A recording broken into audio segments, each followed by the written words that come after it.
All right. Our next speaker is Dorsa Sadigh. Dorsa is a professor in the computer science department at Stanford, where she works on robotics, machine learning, and control theory. And specifically, her group works on developing efficient algorithms for safe, reliable, and adaptive human-robot and generally multi-agent interactions. And she's going to talk about a path towards generalist policies. Right.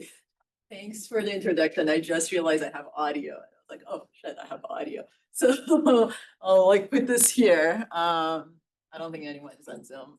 So when the audio comes, you can hear my laptop. Anyways, okay. I'm Dorsa, nice to meet you all. So today I want to talk a little bit about kind of like this path towards building generalist robot policies. I gave a talk on Sunday, so the beginning of this talk was a little similar to the talk that I gave at the main conference around like thinking about building generalist policies. So apologies if you were at that talk, like some of this is overlapping, but then I do want to get in more details during this workshop talk. And I have a bunch of slides. We don't really need to like finish those slides. So if you have any questions, we can take it like in a more interactive fashion, like this is a workshop. So just stop me at any point in time. We could talk about it. Yeah, don't really need to finish all my slides. Okay.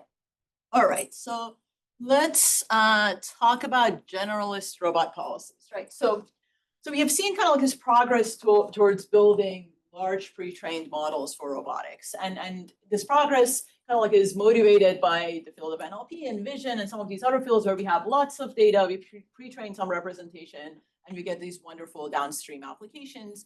And the promise of this, again, like I want to like emphasize, like, why are we doing this? The promise of this is generalization, right? Because like otherwise, like if I do a more classical way of doing robotics, like oftentimes like generalization ends up being difficult. We have these specialist policies that could do very specific tasks, and we don't really get that generalization. Although the same model could be fine-tuned, we could do RL, we could do SFD on top of it, and then that could be fine-tuned for many different things. So that's excitement around it. Do we see that today? Like, do we see generalist policies? Maybe that's a bit of a question. And I think the beginning part of this talk, what I'd like to talk about is how we could even like measure if we see generalist policies, right? So that's the, yeah. So that's kind of like the beginning part of this. And just to get started, like I wanted to show this is one video with audio. I actually didn't show the audio like during the earlier talk at the conference. That's why I wanted to kind of like spend a little bit of time talking about this video. Maybe you've seen this already. So this is Gemini Robotics that was released around March time. And this is like my kind of like real interaction with this robot. There are a lot of like videos of this form. Like I think Gemini released the on-device model during this conference, so maybe you played around with it at the Google booth. But let me just like play this because I think there are a lot of interesting interactions here. Hello, Gemini.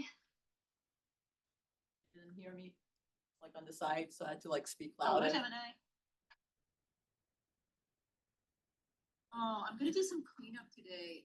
Can you pick up the blue socks and put them in the gray basket? And one point that I brought up was that these objects completely out of distribution, right? So I literally like brought them like that morning from the toy box of my son. So like these were not in training data and nowhere. But I say that, take that with a kind of like grain of salt, right? Like there are plushies, right? So in practice, sure, the robot is like trained on doing a lot of like pick and place. And if it is trained on a lot of pick and place, like with a plushie, like any pick and place kind of works, right? So if I had like something a little more dexterous, it probably would not work. I have to say, let's pause there. Right. Let me pause here actually to explain that. I think this is something that people like notice. Like I kept saying, let's pause there. Well, why did I do that? Because again, this is a VLA that is outputting actions. It's also outputting, like the model is also able to like kind of like have a conversation with me. But this VLA in its context, there's quite a bit of like pick up this, pick up that, pick up the plushie, pick up the socks, right? So all of those like in context examples make it so that it just wants to pick up stuff. So I don't know if you played with it like at the booth, but if you're there, it just like goes for picking stuff. This is right now kind of like fixed. Like there's an easy fix for this. You just have a success detector of did I achieve the last instruction? We didn't have that here, and because we didn't have that here, like when I actually like talk, like when I don't even like ask a request, it goes for picking up stuff. So it goes for picking the robot. That wasn't really what I wanted. I wanted it to like look at what I'm drawing and then based on that go and pick up the robot. It is able to do that, though. It like recognize, oh, I'm drawing like robot. And it like went for like, it identified, okay, that is the thing that you should actually like go and pick up, which is actually pretty cool. Like we could do like common sense reasoning now, right? Like we could do grounded reasoning. Like we could like have like quite a bit of like grounded understanding and get robots to tap into that internet scale knowledge.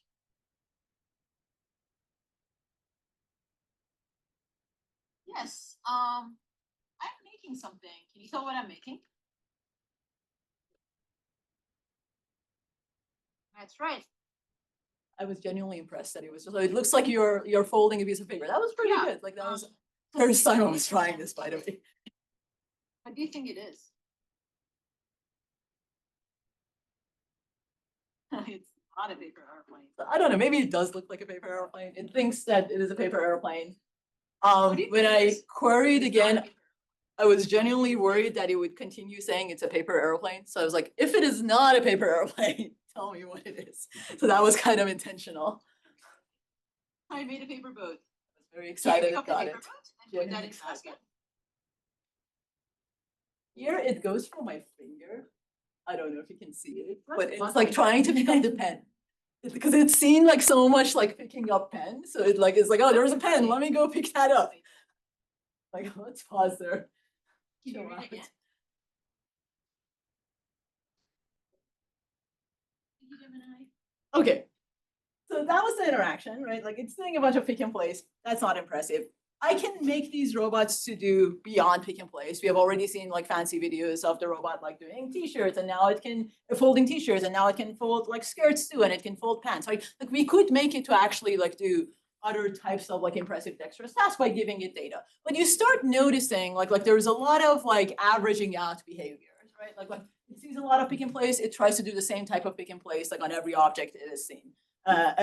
So like and that's why like that works on the plushies, right? Like any pick and place pretty much like works on the plushies. The other interesting like aspects of this is it tries again, and that is kind of like a nice thing that you just like get for free, which I think is nice. Like when I have like these these interactive robots that work with us in an everyday setting, we want them. Like I don't expect any of these robots to be 100% successful. So if you're in a setting where the robot is not 100% successful, right? Like the robot should try to like listen to me, understand what I'm saying, ground itself, correct itself, be able to steer it in real time. And this robot is actually very steerable. So one thing that I'm very impressed by Gemini robotics like model in particular is the ability for it to be very steerable. And I'm going to talk a little bit about like the why of that and why are we getting like that steerability. And then the other aspect of it that was surprising to me is that interaction. I started in robotics with autonomous driving, but then I moved around to HRI. And I think there was a period of time that I was working on HRI where we were assuming stuff about robots and we were making up like very specialized model for the robot. I think this was the first time that I felt like we could do HRI research, right? Like we could really like do HRI research and think about like capable robots that could interact with people. And that aspect of it is extremely exciting to me too.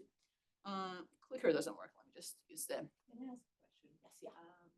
Can you say a little more about steerability and what you mean by that? You mean like, oh, let's pause here, or is it actually like, oh, pushing the robot towards doing something that you want? Yeah, so that's a very good question. So what do we mean by steerability? So what I mean by steerability is I could get it like pause in real time, but also I can give it like a new instruction, a more maybe detailed instruction of like, oh wait, pick the cup from like the handle, like the top part of the handle. I'm like even referring to like object parts at that point, right? And I want the robot to like actually like follow that in real time, like recognize I have a new instruction that I'm interacting with, and what does that new instruction like correspond to, like picking up like the top of like the handle, and refer to these types of object parts. And yeah, like I think that's just generally like a powerful thing to get with LLMs, but it's also a powerful thing to be able to get with VLA, especially like if they're not going to be 100% successful, like we should be able to steer them quite a bit. And that could be by a language, but it could also be with like other modalities. So what if like, I don't know, I have a UI and I draw out a trajectory on that UI and like, can you follow this? So those are like the real-time interactions. Would you say like the model starts to rely heavily on the vision as it gets trained a lot on robot data? Because before you even say like pick up this like paper bar, like paper, Yeah. it starts to go to pick that up, and like it's kind of stopped only before you even said stop. Yeah. When there's nothing to pick and place in the bin, everything is in the bin in Yeah. the image. Yeah. So it feels like it's less relying on the language instructions? So that's a very good question you're bringing up. So I think for the paper plane, I don't know if that's necessarily the case, because yeah, like if I have a lot of pickup socks, if it sees a sock, it's gonna be like, vision tells me I gotta move towards the sock, and I don't care about what your language is, so I'm gonna move towards the sock. So that's very true. Paper plane was, or paper, like the paper boats that I was making there was truly OOD here too. Like we actually like didn't have, like that's the only type of origami that I can make, and I was like, I'm gonna make up something. Like the reason I picked that task, by the way, was I wanted to have like kind of like a real interaction with the robot where I'm busy doing something else. And the thing I was being busy was like making this origami. So it was actually something that it hadn't really seen before. So it's going towards the paper airplane wasn't, I don't think it was because of the vision. It was mostly like this bias towards just picking up stuff. That said, so it does pay attention to vision quite a bit. You want it to pay attention to language, and quite a bit of work is going into place right now to getting the model to pay attention to language. One obvious thing you could do is if you have like a particular state, right? Like doing like data collection in a guided way, so that if I'm like looking at a sock and I'm right here, there are many different instructions that I could give the robot, and I could make sure that I'm collecting data in a way where I see that multimodality. So I think this actually like gets at just guiding data collection more generally too. Like I think the data that we're collecting, if it is absolutely like unimodal, and we see a lot of that, like folding t-shirts, right? It's could be like a very unimodal, really impressive, like dexterous thing, but then I see a t-shirt and I just like go and do this like long horizon thing. Then I can't really steer it, right? Like then I can't really be like, hey, stop in the middle of the t-shirt and do other things. So we need to do data collection in a way where you start paying attention to that language. Yeah. All right. Speaker doesn't work. I'm really sad about that. Okay, so why are we doing this generalization, right? Like, because otherwise, like, I could have built a robot that would do pick and place without like all of this machinery and data and cost of compute and people and everything. So then the question is, what type of generalization are we talking about? And this was something that I talked about earlier, but if you missed it, like, so let me actually like go through this a little bit and talk about it in a little bit more detail. So I think the first type is semantic generalization. So this was the RT2 model that was picking up the Coke can and putting it on a picture of Taylor Swift. Another example was, pick up the extinct animal, and it picked up the dinosaur, right? So it understands like internet scale knowledge, and I think that was impressive. But I think at the time, like when we started seeing some of these RT2 results a couple of years back, like a lot of roboticists were skeptical of this. They were like, okay, so what? It knows who Taylor Swift is. It still like sucks at picking up Coke can.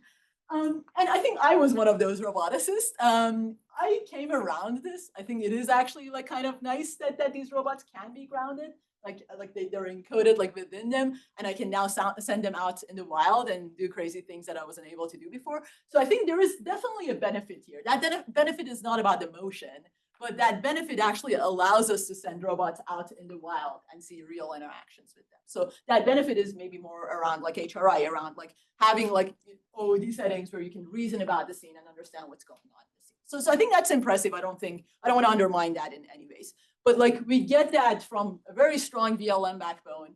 And the thing that comes at the end could be like a motion planning policy that uses that VLM backbone, right? It doesn't need to be a VLA. So let's just acknowledge that that's different from other types of generalizations that we care about. I think another type of generalization that we often care about is this visual physical generalization. So this is often the thing that you see in papers when they say they have generalization with their robot learning policies. This is the type that they often refer to. They add a bunch of distractors like in the scene. You change your background, you change your lighting, you change like all these different things in your scene. You don't change your task by so much, like it's still the same task, but then you're kind of like changing the environment quite a bit. And by doing so, you demonstrate that your robot is robust to that. And how do you get that? I would argue simulation allows us to get a lot of this. So if I co-train with simulation data, we actually have a recent submission to Coral, which is focused on that. I think UK2 has like a bunch of work around this. If you co-train with simulation data, and that simulation data could be just about visuals, but it could also change the physics of the objects. Like maybe there's a cup that's heavier and maybe you have to like follow a different policy for picking that up. By changing that, you'd be able to get quite a bit of this type of generalization. Having a good vision backbone also definitely like helps with this, right? So it is nice. Like I do think like with stronger like VLAs with stronger backbones, we do see quite a bit of benefits around this like visual generalization. And I think the last type of generalization that I personally like was quite stuck on, and I'm still like very excited about it. And I think this is truly what roboticists care about, is this behavior generalization, right? So we're doing all this machinery, like why should it be an end-to-end policy? Like why are we doing like this whole like VLA thing? Because you could have achieved these with like a really nice perception module, your VLM, whatever, and then have like a diffusion policy like down the line, or like some other like planner down the line that just does the task. Why are we thinking about like this end-to-end approach, like showing some benefits? Well, the only reason that we think, or not the only, one of the main reasons that we think there's a benefit for that is we think the actions are going to help each other out, like across different across different tasks, right? So like I had like this example of like opening a doorknob and opening like a faucet, right? Like similar motions. Like if I could actually recognize there are similar motions and I could get like some level of stitching, I could get cross embodiment transfer, I could get this idea of behavior generalization. Do we see this today? But like I think that is the Yeah, so planning provably generalized. So like if we want generalization, shouldn't we be leveraging planning as much as possible? Maybe like we formally can say it general. yeah, so that's a good question, right? So if you could have like a planner that is, I agree with that, right? Like the way you would like start like formalizing it, like from the behavior part, it generalizes, right? But then you end up with kind of like a modular thing, then you have to like add this perception thing on top of it. So it ends up planning, I think, is good on this. It's a lot better than what we have today on this. It struggles a little bit on the earlier parts. And because so because of that, yeah, like it's a different balance of things. So you could say, well, for the tasks that I care about, I really care about the generalization of the motion. I don't really care so much about like for example, if I was, I don't know, in an Amazon warehouse and I would still like be getting like maybe different types of objects, but the type of objects are fairly limited, I would potentially have a planner with like a good perception module there. But if I'm talking about a robot that's like truly a generalist and goes into my kitchen, we're not going to have that today, but goes to my kitchen and like, I don't know, makes tea in my kitchen and your kitchen, like that level of like AGI that we are talking about, I think it would be hard to get that from that modular thing today, like the way we're thinking about it. So this is just like an alternative paradigm. While you're talking about alternative paradigm, I'm just curious. In a lot of engineering systems, there's like verification and validation processes, like a Waymo car has to like pass something. And I'm just curious, like obviously you're building like the synthesis part of it right now, and I'm just curious if you thought about if it is end to end, it becomes a little bit more opaque. How do you Evaluate yeah, it? So that's a very good question. How do you evaluate it? And like actually the point of like the first part of this talk is let's talk about how to evaluate it, and let's generate some evals that I think we roughly agree on in terms of at least the axes that they cover. In terms of like just more generally validation, right? Like if you think about the LLM land, it's pretty end to end there too. But they also have like many different types of like validations across many different aspects. So I think if we have like an eval set of like if I'm roughly like if you have like the LMSys of like robotics, if you have kind of like an eval like set where we could say you're doing really well on steerability and you're doing really well on like this visual generalization aspect, then you could roughly check like where you are, and as you're building models, you could climb on that. I don't think we have anything close to that, but I think we should like walk towards that, especially like if we are like going to be using like these types of paradigms. And also other paradigms, like so I think if you're like talking about like a planner plus like let's say the perception module, like I think we should like talk about where it generalizes and where it doesn't generalize, like on a holistic view, so that we could actually like compare these different methods. So this brings me to StarGen. So StarGen is a weird paper.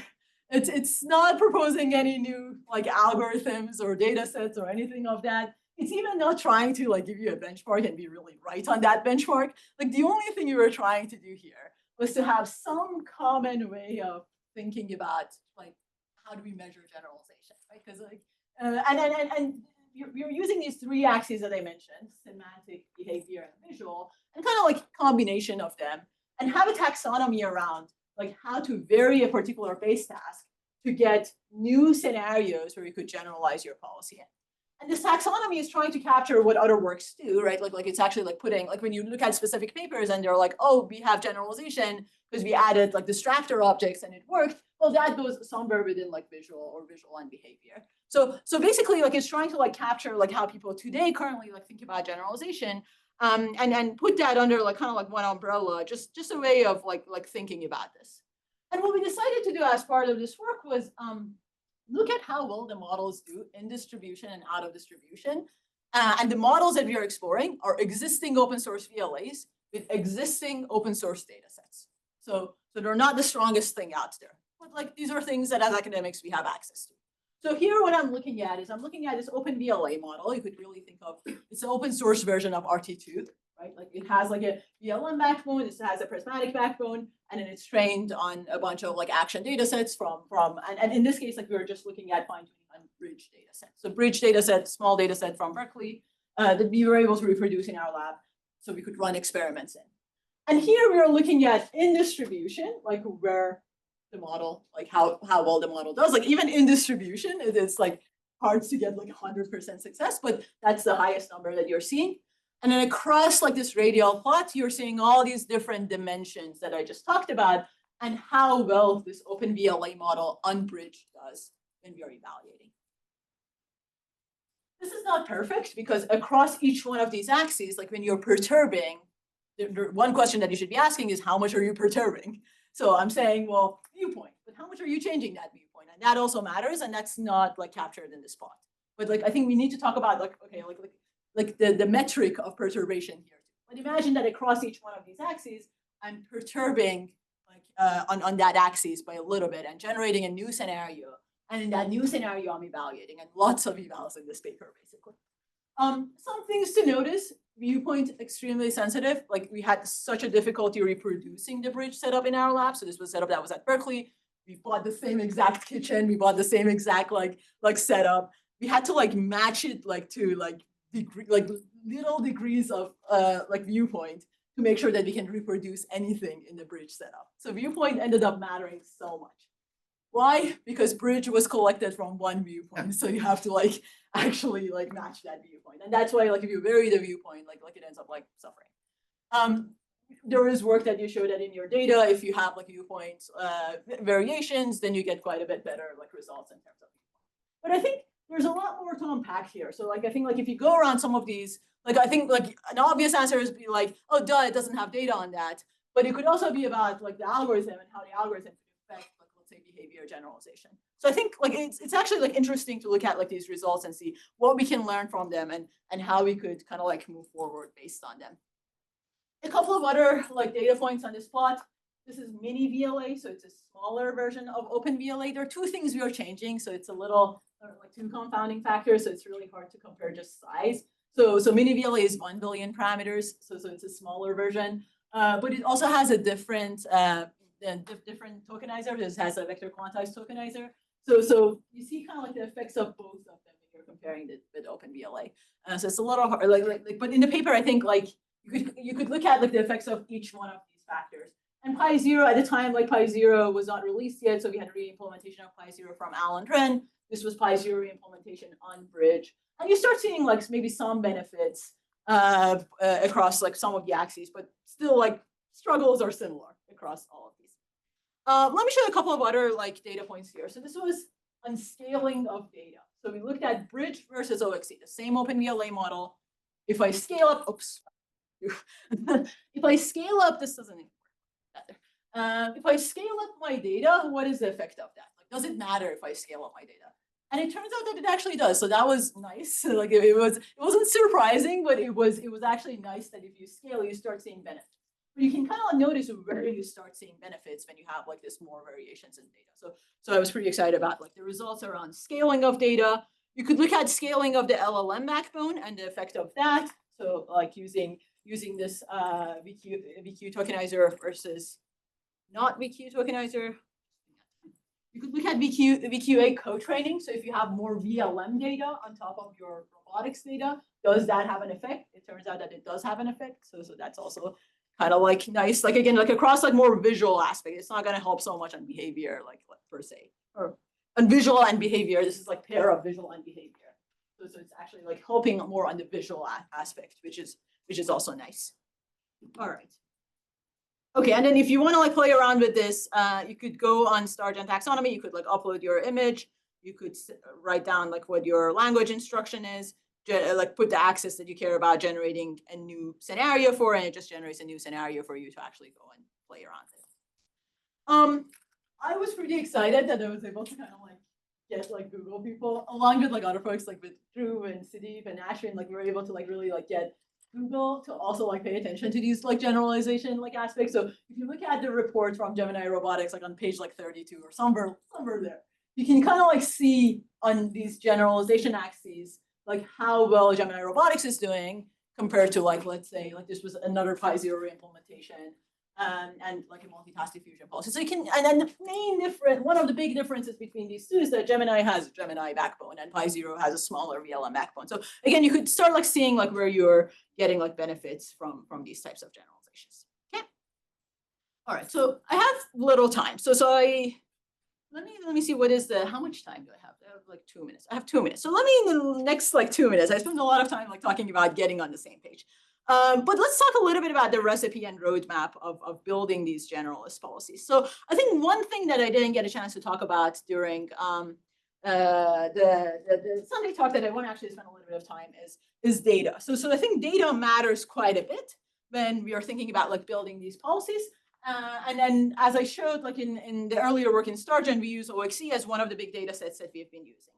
But I think there's a lot of messiness within like OXC2, and you could argue that like language conditioning, like that question doesn't really happen. Like the model ends up looking at the particular island of data that you're using.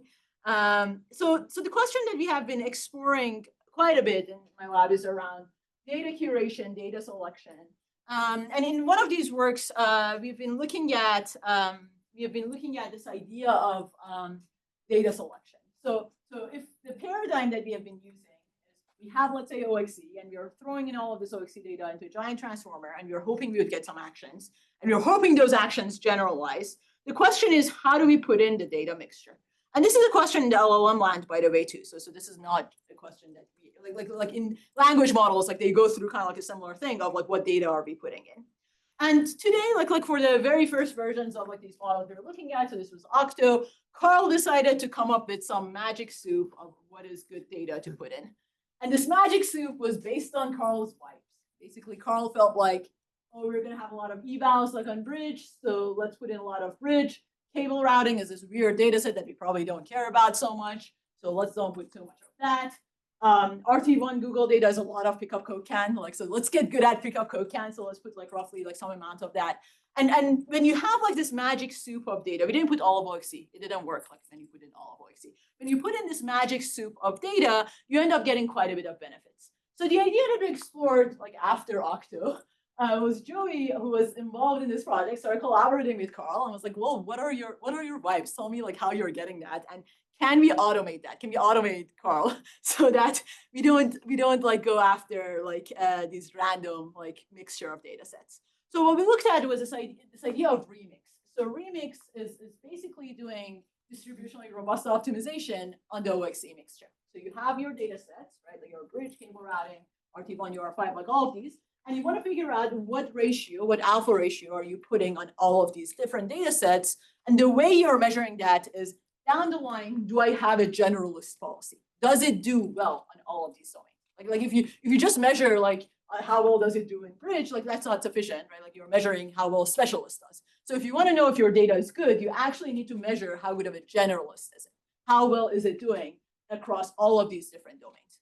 So the idea is pick alphas, pick weights where there is room for improvement on that domain, where there is learning room. So if you have a data set where you have a ton of it and you've already kind of like learned how to do it, and you have a reference model here, your reference model is already like doing really well there, then you should downrate that. Like you already know how to pick up code cans, like reduce that by half.